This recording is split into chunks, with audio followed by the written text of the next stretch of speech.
Hey guys, it's Mike. Welcome to the show, and today we're going to talk about some of my absolute favorite psychedelic rock and roll records and psych garage, that kind of genre, late 60s, early 1970s, and records that fit into that style of music. And I haven't done a video like that before, so I thought it might be kind of cool to show you some of the psych records in my collection and show you some of my favorites. So let's get into it.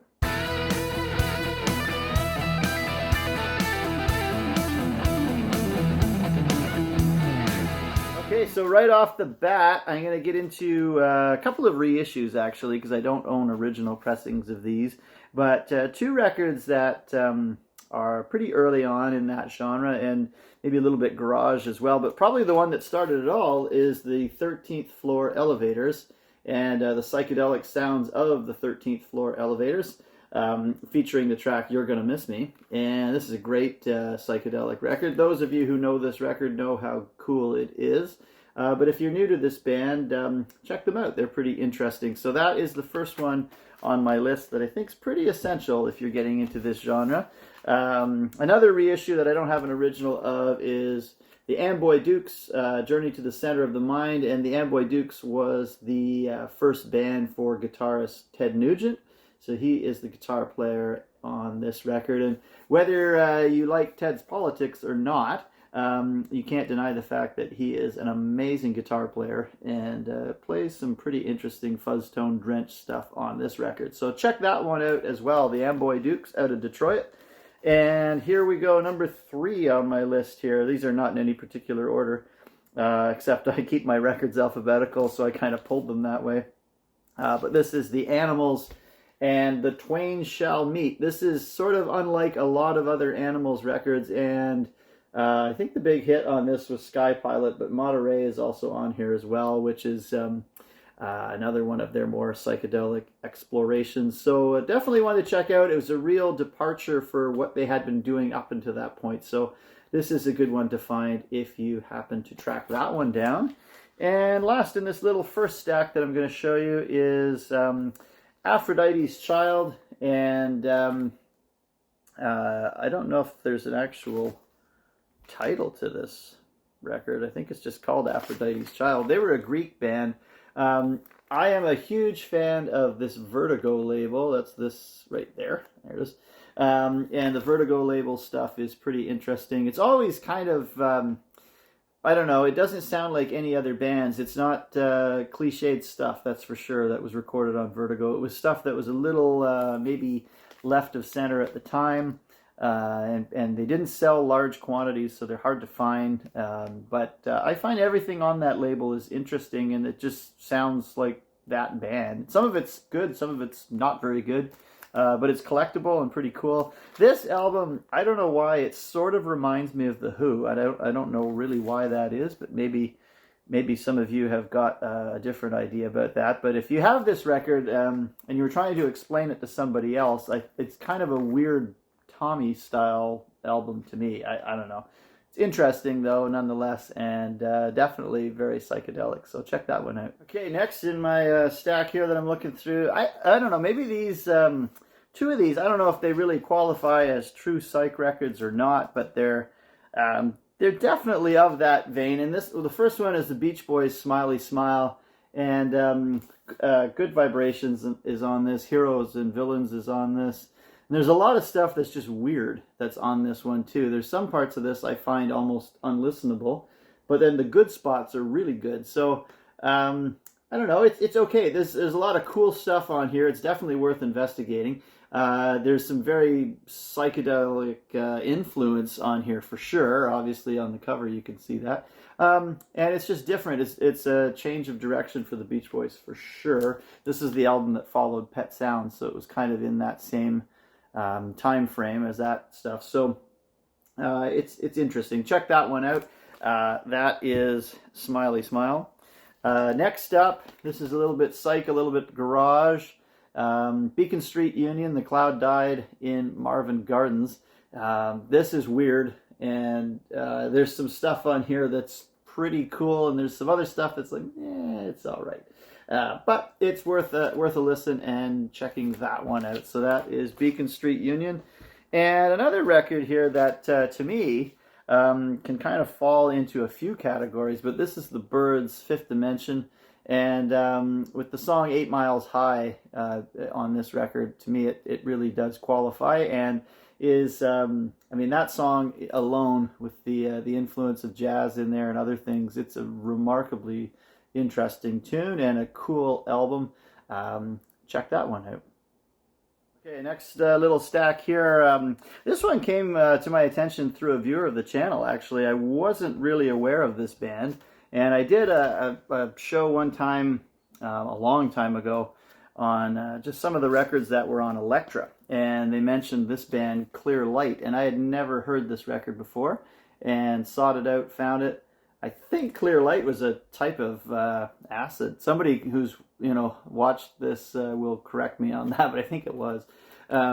And this is a band that was signed to Elektra, and Paul Rothchild produced this, as he did with a lot of Elektra label stuff. But it's a pretty cool record, and one that I'm really glad I discovered. So I forget who told me about this, but thanks for that. I like this one.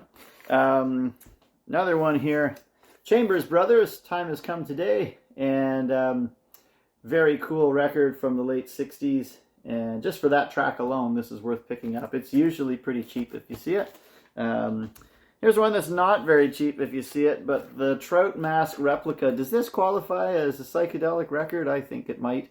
But it is a weird album. And so this one, I don't know if you've all heard this one before, but if you haven't heard this, it's potentially the most unlistenable record ever made. And there's sort of two camps on this. Some people really, really like this. Other people really, really don't. And in fact, people at the time returned this record. They thought it was so bad. It is, I don't know. It's either one of the greatest records ever made or one of the worst. I don't know. I don't know if you could reproduce it in a live setting. I don't know if you were, I'm a musician. I don't know if I could make any sense of this and go out and perform it. So there's got to be something to it, or the other. I'm not sure. So let me know in the comments what you think about the Trout Mask Replica. I own it.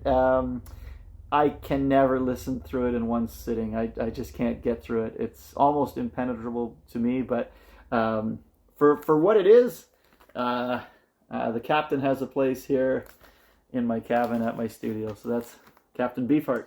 Okay, here we go. Up next, Country Joe and the Fish, and this is a great record. Electric music for the mind and body, and the Fish out of the San Francisco scene. Pretty cool group, Country Joe. Check that one out for some great psychedelic sounds. Definitely the San Francisco scene was at the forefront of all that. Here's another one, Dr. John Grigri, The Night Tripper. And a huge regret of mine was not seeing Dr. John when I had the chance to. A fellow I know locally who's a promoter in this area was doing a string of shows, and he brought Dr. John to my area, my hometown, and I was tied up that night. I couldn't get there, and I really regret that now that he's passed away, because it was a great opportunity, and I likely would have had the chance to have met him too. So it's too bad. I really regret not going, but get the music anyway. So there's a cool record. It's pretty interesting, actually, that one. I think this one qualifies. This is not a band I would really consider a psychedelic rock band in a lot of ways, but Cream. This album has songs like Tales of Brave Ulysses, Sunshine of Your Love, and that kind of tone, I think, still resonates with the garage psych sounds, although a little more influenced by other styles like jazz and things like that. But this record, I think, qualifies and would fit in with a psych collection anytime. And just judging on the artwork alone, we're from a certain era there. Okay, and up next, the greatest thrift store find of my life was the Deviants. Finding this, in Canada we have thrift stores called Value Village, and this is the kind of the equivalent of a Goodwill that you'd have in the United States. And this I picked up for $2.50, and is the Canadian pressing on London. Pretty rare record to find, and to find it there was... I don't think I'll ever equal that one in a thrift store. So once in a while you win one. After, you know, I don't know how many thousands I've been to find a record like that was a huge, huge moment for me as a record collector. So, and that record is it sounds like it looks. I'll just tell you that. Listen to that one. It's different. That's the Deviants. Another stack of my favorite Psych records are Donovan. This is a box set from a garden. No, sorry, from a flower to a garden. It's called. And it has 2 records, and it comes with a booklet of a whole bunch of lyrics and things like that in there. It's really one of the earliest record box sets, I think, in certainly rock and roll. And this was the time when he was in India with the Beatles, and you can see there's a picture at the back. But I forget what that guy's name was. Anyway, he was the guy working with, he was supposed to be the big spiritual guru working with the Beatles. And he ended up being a bit of a fraud, not really legitimate. But another one, The Doors. I won't talk very much about that one because you should all know what that one already is. But one of the best debut records ever made right there. The Count 5, Psychotic Reaction. That was the big single off of this one. Drenched in fuzz tone guitars. And this was sort of the earlier Psych era when it was still kind of garage rock, psych rock. Mid-60s stuff, definitely way ahead of its time. That's a cool record. From 1972, Jerry Garcia's solo record that came out right at the height of all the Grateful Dead stuff, like American Beauty and things like that. He put out this, which is a fabulous solo album, and definitely one to check out and to have in your collection. Another band to check out is Fever Tree, and this is from that same era.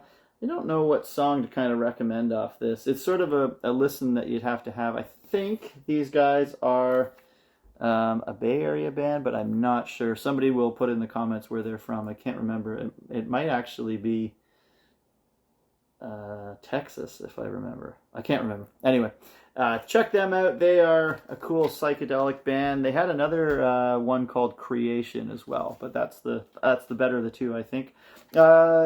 Speaking of Grateful Dead, Anthem of the Sun, pretty interesting album. That one, to me, when I first got this, I was disappointed in it. It didn't really hit with me. Now, this is like a long time ago. But I soon discovered there's a lot of hidden stuff on here that is really worth exploring if you listen to it multiple times. So check that one out. And finally on this little stack we have Frigid Pink. The big single off of this one was a fuzz tone cover of House of the Rising Sun, which is pretty cool and very heavy. So that is one to check out there, Frigid Pink. Okay, I'm trying to get through these fairly quickly, but I'm realizing there's tons of Psych records I like. So we'll do this as fast as we can. Let's talk about Blue Cheer for a minute. The Vince Bus Eruptum. This is the one that had the cover of Summertime Blues. Summertime Blues is off of this one, and it's a great record. I really like New and Improved Blue Cheer, and this had Randy Holden playing guitar on the second side. This is a fantastic album. If you see this one out, this is pretty cool. So Blue Cheer, definitely loud garage rock, psych rock, good stuff happening there.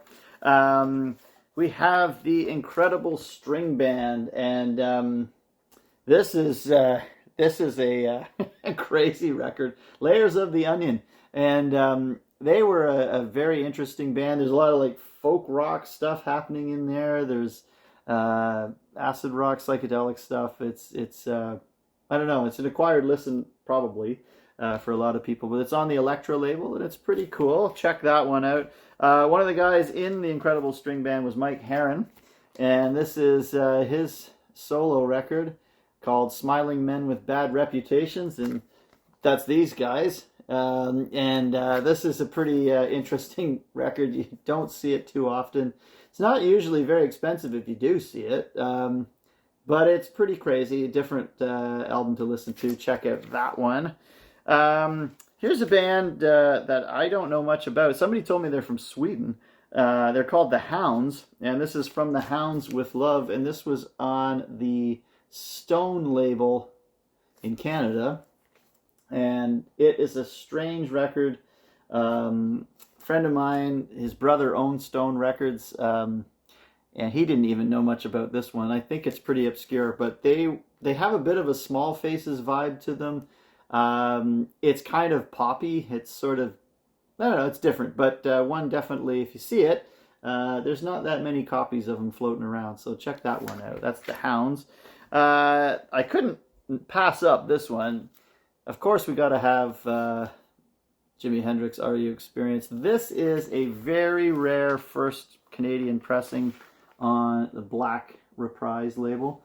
And the album's in fantastic shape, but the cover a little bit beat up and chewed up and stuff. But a really rare pressing of that one, and this is an album of just perfection. There's nothing on this album that is out of place or in the wrong spot, and it's Jimi Hendrix. It's incredible. So if you don't have that one, I don't know where you've been, but if you don't have that one, definitely pick it up. Well, I'm realizing as I'm doing this video that it's getting a bit long, so I think what I'm going to do is do part 1 and part 2 and possibly part 3 of some of my favorite psychedelic records, because I love this era. I love the stuff that came out. It was so creative. It was so ahead of its time, and there's just more here I want to talk about than really I should fit in one video. So I'm going to do a little series on this maybe. Okay, next up we have Iron Butterfly, In-A-Gadda-Da-Vida. You know, side 2 alone should rank as one of the greatest psychedelic explorations of all time, and it's sort of a prototype for early heavy metal and things like that as well. But just better put that one in the list of some of the, you know, my favorite psychedelic records, because it's a pretty cool one. I also like one they did called Heavy. It was pretty cool. Here is another one that, you know, along with the Doors debut, should be in those essential lists. Jefferson Airplane out of San Francisco, and with songs like Somebody to Love and White Rabbit. Surrealistic Pillow is definitely one that should be in your psychedelic collection, and ones that represent that San Francisco sound really well. And maybe the last one I'll talk about today, and we'll go to another episode for the rest, is Magical Mystery Tour by the Beatles. And you don't really think of the Beatles as a psych band, but this is every bit of that, and had great songs. So this is the Canadian pressing of this, and I'll tell you why in a minute. I'm talking about that, but you know, Strawberry Fields and I Am the Walrus and Hello Goodbye and a lot of other psychedelic moments. And then some of the other stuff like Blue Jay Way and Flying and all that, it's just pretty good, you know, solid psych record. So that one definitely has to make the list as well. Now, I said this is a Canadian pressing because all those songs are on there. But in England, we have more of, it was a double EP that came out like this, and then singles for Strawberry Fields and I Am the Walrus and Penny Lane and Hello Goodbye and things like that. So they had a different approach to the release of that album, and all came out around the time of Sgt. Pepper as well. So all of that stuff happening at once, and you have the EP version here in the UK and the album version in North America. Beatles. So there you go, some psychedelic records from my collection, and as I say, I think I'm going to put this into a series because I enjoy showing these records and I like this genre a lot, and I seem to have a lot of it, so I wanted to kind of show some of those, and maybe we'll do volume 2 next time and show you some more of my favorite psychedelic rock records, and ones that had that garage tone as well to it, and just a very innovative period of music history. And I don't know if we'll ever get to a period like that again, where things are so being explored and brand new, and the sounds are very unique and different. So, you know, maybe someday, but definitely not anytime soon that I can see. So it's a real window into a time capsule where things were being, you know, presented for the first time and explored for the first time. So definitely check out some of those records on the show today, and next week we'll explore some more. Thanks for tuning in. Hope you're having a good one. We'll see you next time.